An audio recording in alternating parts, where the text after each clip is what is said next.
ایک دفعہ اللہ سے کہہ دے کہ اے اللہ مجھ سے جو جرم ہوا، اگر کسی نے زنا کیا ہے ایک دفعہ کہہ دے اے اللہ آئندہ نہیں کروں گا. اگر کسی نے شراب پی ہے ایک دفعہ کہہ دے کہ اے اللہ آئندہ نہیں پیوں گا.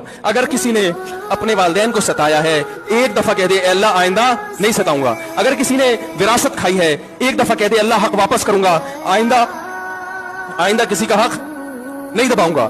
اگر کسی نے انٹرنیٹ پر بیہودہ فحش فلمیں دیکھی ہیں ایک دفعہ کہہ دے اللہ دیکھ چکا آئندہ بولو بھائی نہیں دیکھوں گا.